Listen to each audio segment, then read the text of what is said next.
Is it right here or is it right here? All right, we have Sidney Smith here today, and we're going to ask him some questions about triathlon, how he got started, and what those fantastic mechanical legs are, the blades. So we're going to get into all that. And Robot legs.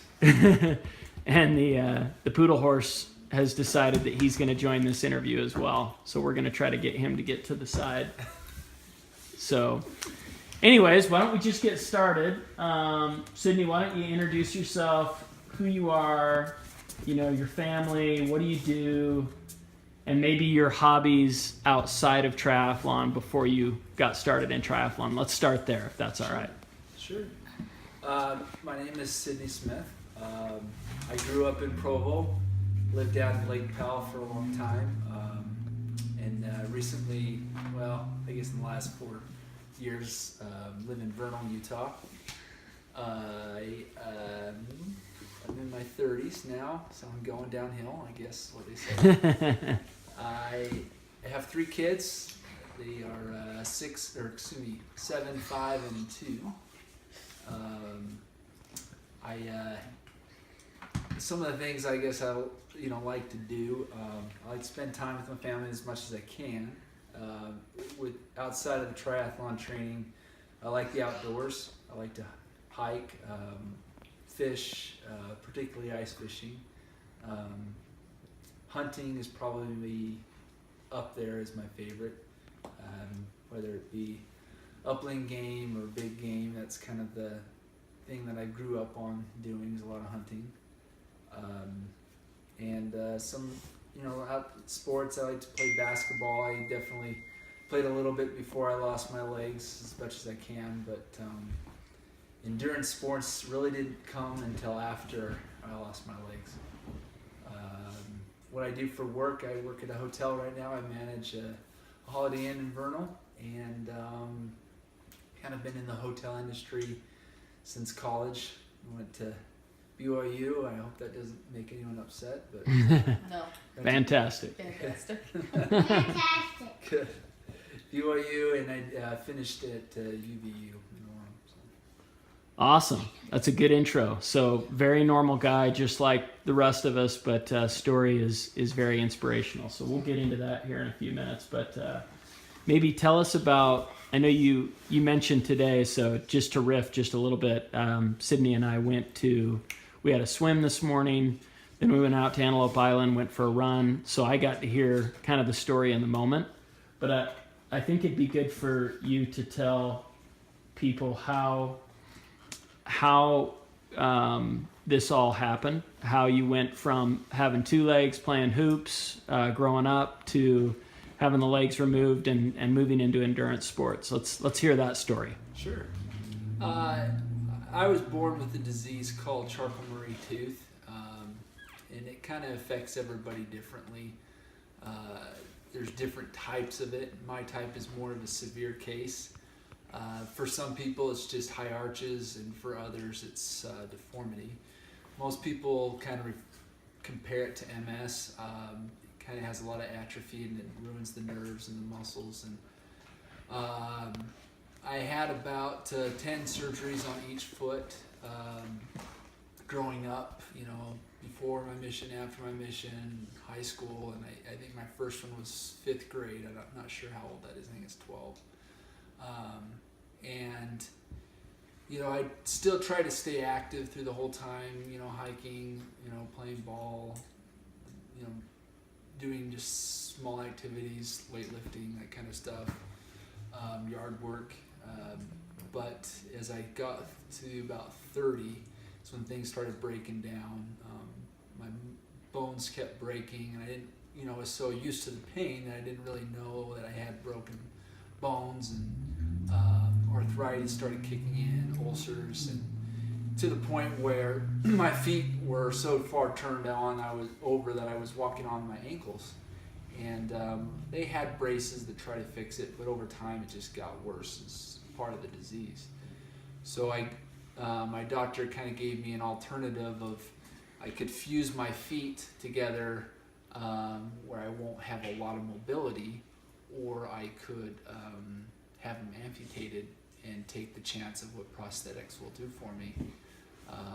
And it was, it was a tough decision, obviously, to have one or the other, but being a, younger guy with a young family, and, with scouts and all these things that I was involved with, I didn't want to kind of limit my ability. I wanted to take the chance, and so play with my kids and do some of the things that I've, wanted to do, which is just, at the time was just the standard of getting up and going to hiking or playing soccer with them. I never thought I could do what I'm doing now. So that was about a year ago that 2 years ago I had my first amputation on this foot, and sadly it got infected, so they had to redo it again.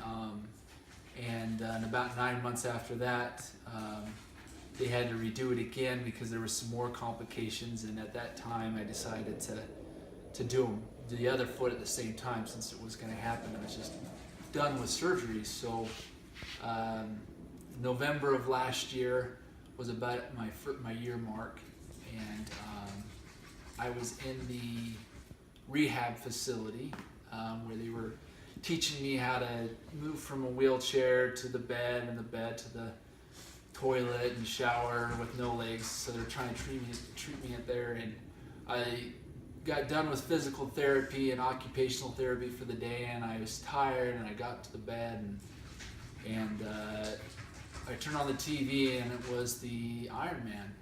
They had to recap, and it was just moved me. I thought that was the coolest thing. And in my mind, triathlons before everything was, you'll never do that. You'll never get to do that. And it just kind of blew it off. And I fantasized, thought, hey, that'd be awesome to do something like that, but you'll never do that.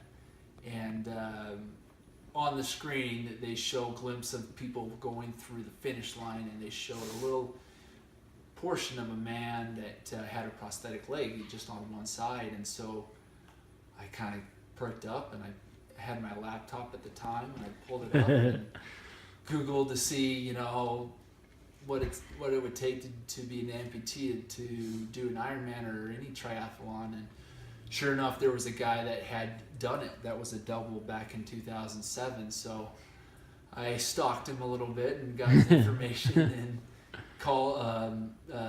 talked to him on Facebook, emailed each other, and then we started talking over the phone and kind of got an idea that it is possible. And it was shortly after that I got to participate in my first triathlon, and I did the American Fork one. So. It was less than inspirational, wasn't it? It was rough. Yeah. Tell us about how that went. It was tough. I mean, it was done through Race Tri, and they were really nice with me, patient. They let me start the race in the water, which was kind of fun, to be that. I did the bike right after, and I had another amputee that did the run because I wasn't quite there yet. I was only about 4 months into prosthetics, so I wasn't ready to run. But oh man, it was tough. It was only a 12-mile ride, but my legs were like jelly, and I thought, oh man, you better stop now. Like, right. This isn't for you. You're too fat. You're not ready for that. But honestly, that temptation went away shortly after as I finished it, and I thought, hey, maybe I could do that. And so I did another sprint, and then I did an Olympic after that. Awesome. And so how did you overcome the feelings of I'm too fat, I'm old, I don't have 2 legs? I mean, there's all that basically can combine against you that says this is too hard. There's too many excuses that are legitimate excuses why I should not be doing this. How did you get past that? It's one of those things that